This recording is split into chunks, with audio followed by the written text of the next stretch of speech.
चक्रवर्ती बन गए, नहीं। अरे उनके पीछे का कोई ना कोई सूत्र है जो उनका सपोर्ट कर रहा है। हमें तुम्हें लगता है कि केवल वो धनवान कैसे हो गया, कहीं ना कहीं उसके कर्म लड़ रहे हैं। नारद जी का बड़ा सेवा सत्कार जलंधर ने कर करके और सिंहासन पर बैठाया। कैसे आना हुआ देव ऋषि। अब नारद जी को तो लड़ाई करवानी थी, तो सोचने लगे कौन सा सूत्र बनाऊं।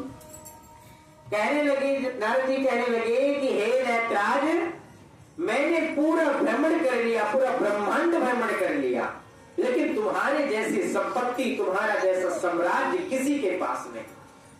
हाँ, थोड़ा सा मैं कैलाश गया था, वहां पे भोले बाबा का वैभव देखा तो थोड़ा सा मुझे बीस लगा, पर फिर भी आपके टक्कर में नहीं। लेकिन एक चीज वहां ज्यादा प्रभावशाली है। क्या? भोले बाबा के साथ जो माता गौरा जी हैं, वो कुछ ज्यादा ही जच रही है सिंहासन पर बैठ करके। हालांकि अप्सराओं की कमी आपके पास नहीं है। नारद जी की बात करने का तरीका देखो।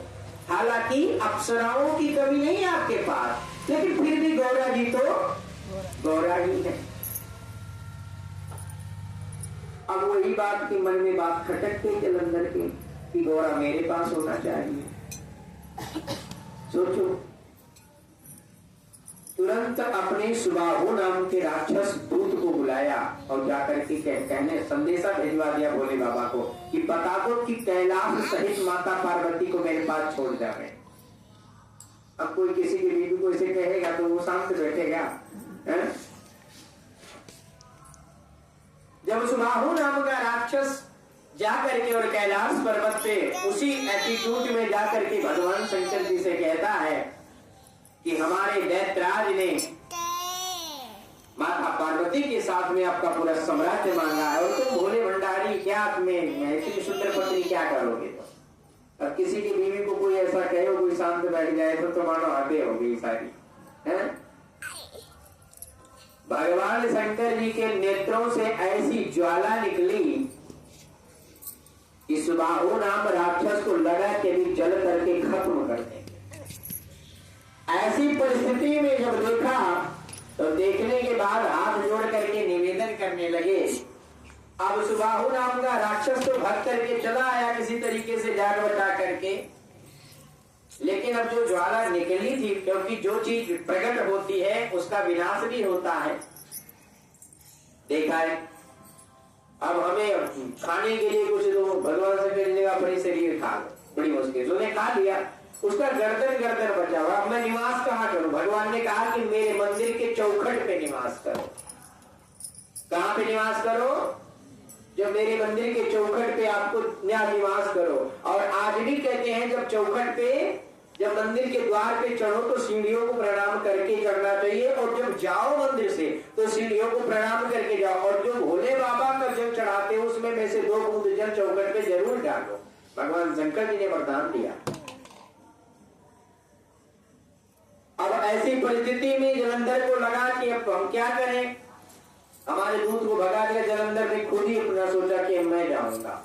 तब मैं दूत नारद बाबा ने कहा अच्छा हम तो चलते हैं, हम अपना काम तो हो ही गया नारद जी का। क्योंकि पार्वती को पाने के लिए जलंधर के मन में कांटा चुभ गया। अब जब तक कोई चीज हासिल करना चाहते हो, कोई चीज लेना चाहते हो, और जब तक वो तुम्हारा ना हो जाए तब तो कांटा इधर चुभता रहता है। जलंधर ने सोचा कि हम ही चल रहे हैं, अपना पूरा सेना मेना दल बल थामा और लेकर के चल दिया। इधर भोले बाबा कैलाश पर्वत पर पूरी युद्ध समर भूमि में लड़ाई करने के लिए तैयार हो गए। नंदी भूत निषाद डाकनी साधनी अनेक प्रकार भोले बाबा की तरफ सब आ गए। चलो हम भी लड़ेंगे। भोले बाबा ने कहा भैया इतना बड़ा नहीं है, फिर भी हम चलेंगे। सभी लोगों के साथ इधर भगवान शंकर जी की सेनाओं में और उधर जलंधर की सेना में अनेक घनघोर युद्ध होने लगा।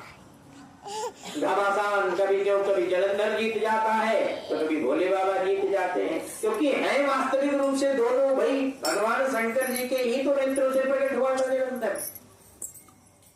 और जलंधर को भी 3 वरदान मिला है। ब्रह्मा जी का वरदान मिला है, सागर का वरदान मिला है, माता लक्ष्मी जी की अलग की कृपा है। क्यों? क्योंकि माता लक्ष्मी जी जलंधर को भाई मानती हैं। समुद्र से जलंधर पैदा हुआ था, समुद्र से माता लक्ष्मी जी को कई जगह से सपोर्ट मिला है जलंधर